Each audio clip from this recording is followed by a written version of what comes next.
Si recevoir des cadeaux te met mal à l'aise au lieu de te rendre heureux, ce n'est pas de l'ingratitude. C'est le signe que ton esprit fonctionne différemment. Et dans les 30 prochaines secondes, tu vas comprendre pourquoi. Parce que ce malaise n'a rien à voir avec la politesse. Il cache quelque chose de bien plus profond.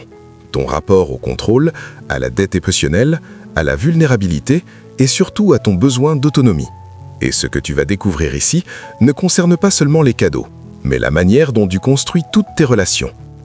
Alors, avant que je commence, assure-toi de t'abonner à la chaîne si ce n'est pas encore fait. Quand quelqu'un te donne un cadeau, tu ne ressens pas de la gratitude. Tu ressens une dette, une obligation invisible qui s'installe. Ton cerveau crie « Maintenant, je lui dois quelque chose ». Et ça te panique. Exemple, c'est ton anniversaire, un collègue t'offre un cadeau, tu n'avais rien demandé. Tu souris, tu remercies, mais intérieurement, tu es stressé.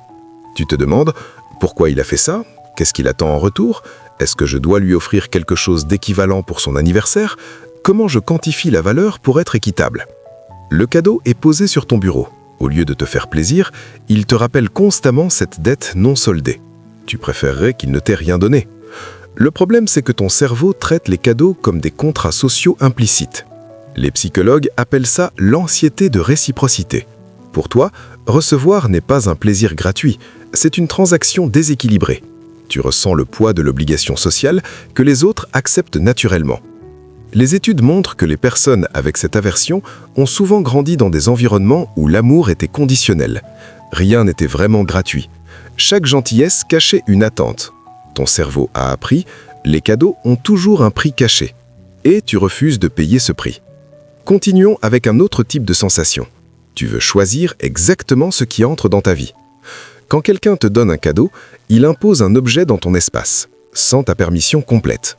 Ton cerveau ressent ça comme une invasion, une perte de contrôle sur ton environnement. Exemple, quelqu'un t'offre un vêtement, c'est gentil, c'est bien choisi, mais ce n'est pas exactement ce que tu aurais acheté. La couleur est légèrement différente de tes préférences, la coupe n'est pas tout à fait ton style.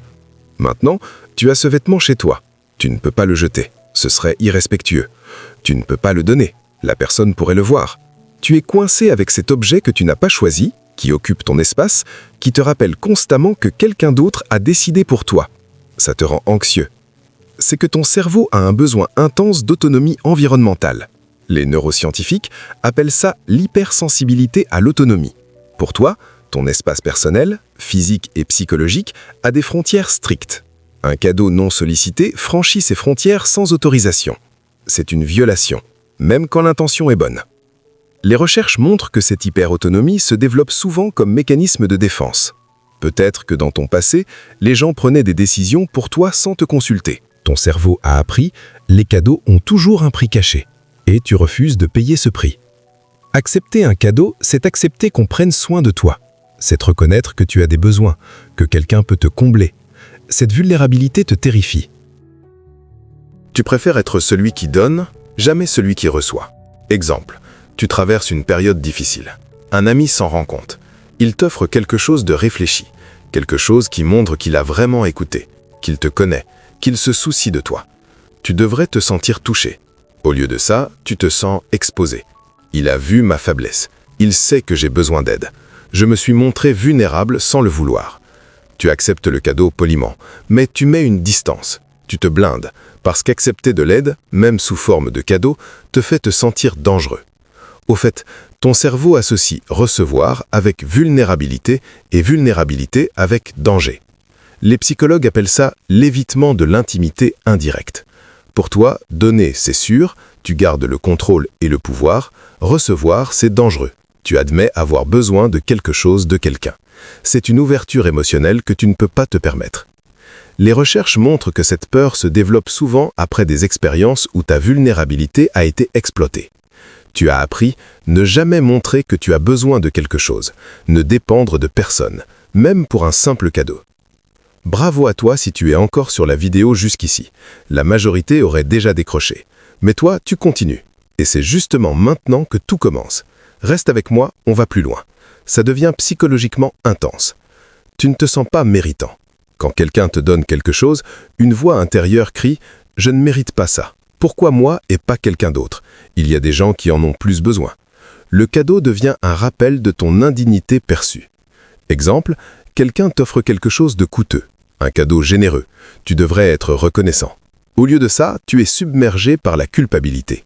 Cet argent aurait pu aider des gens qui en ont vraiment besoin. Je ne mérite pas qu'on dépense autant pour moi. Je ne suis pas assez important pour justifier ça. Tu essaies de refuser. La personne insiste. Tu acceptes finalement. Mais le cadeau te pèse.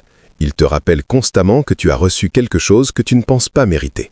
Chaque fois que tu le vois, tu ressens de la honte.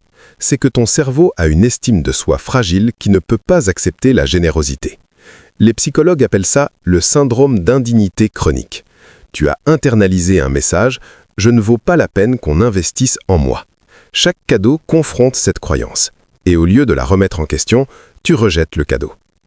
Les études montrent que cette culpabilité est souvent liée à des messages d'enfance. Ne demande rien, ne sois pas un fardeau. Les autres d'abord, toujours. Ton cerveau a appris que recevoir est égoïste, que tu dois toujours te contenter de moins. Si tu dois vendre un cadeau, il doit être parfait, exactement équivalent en valeur, en pensée, en signification. Mais tu ne pourras jamais atteindre cet équilibre parfait. Alors tu préfères ne rien recevoir pour ne pas avoir à rendre imparfaitement. Exemple, quelqu'un te donne un cadeau incroyablement réfléchi. Il a passé du temps, de l'argent, de l'énergie. C'est personnalisé, parfait pour toi. Maintenant, la pression est sur toi. Pour son anniversaire, tu dois trouver quelque chose d'équivalent. Mais comment quantifier la pensée? Comment égaler l'effort émotionnel?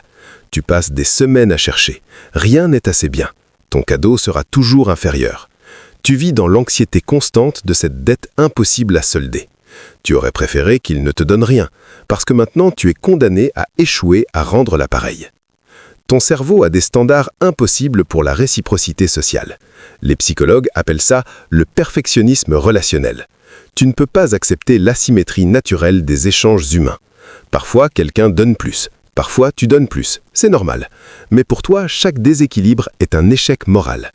Les recherches montrent que ce perfectionnisme génère une anxiété sociale chronique. Tu es paralysé par la peur de ne pas être à la hauteur. Alors tu évites complètement les situations où tu pourrais échouer, comme recevoir des cadeaux. Dans ton passé, les cadeaux étaient des armes, des outils de contrôle, de manipulation, de culpabilisation. Après tout ce que j'ai fait pour toi, ton cerveau a appris « les cadeaux ne sont jamais gratuits, ce sont des pièges ». Exemple, enfant, un parent te donnait des cadeaux, puis les utilisait contre toi. Je t'ai acheté ce jouet et c'est comme ça que tu me remercies. Après tout l'argent que j'ai dépensé pour toi.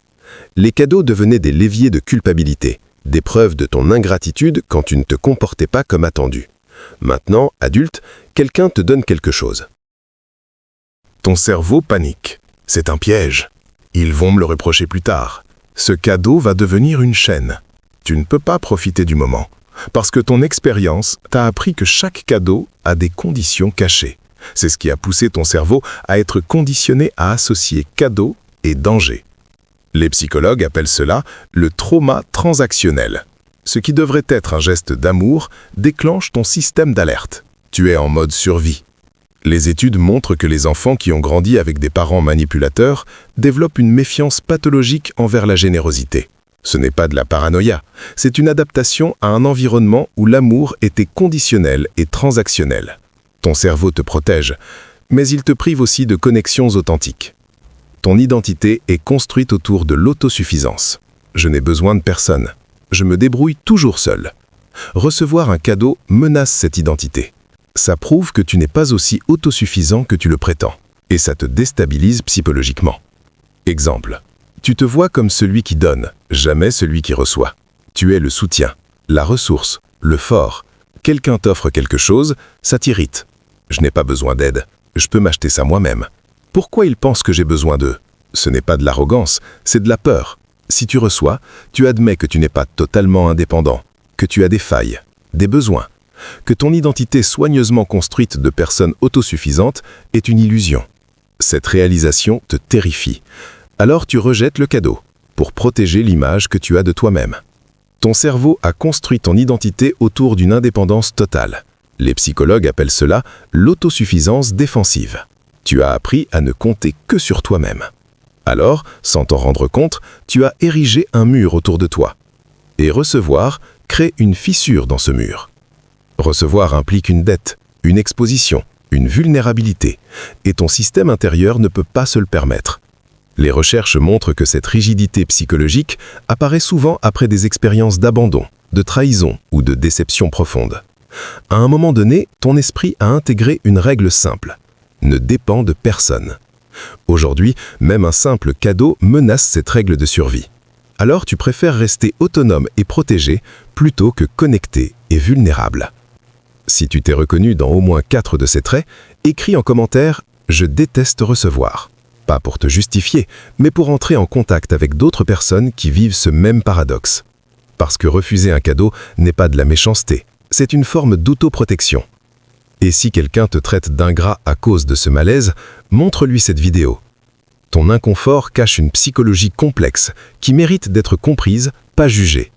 Abonne-toi si tu veux explorer d'autres vérités psychologiques derrière des comportements que la société critique sans les comprendre.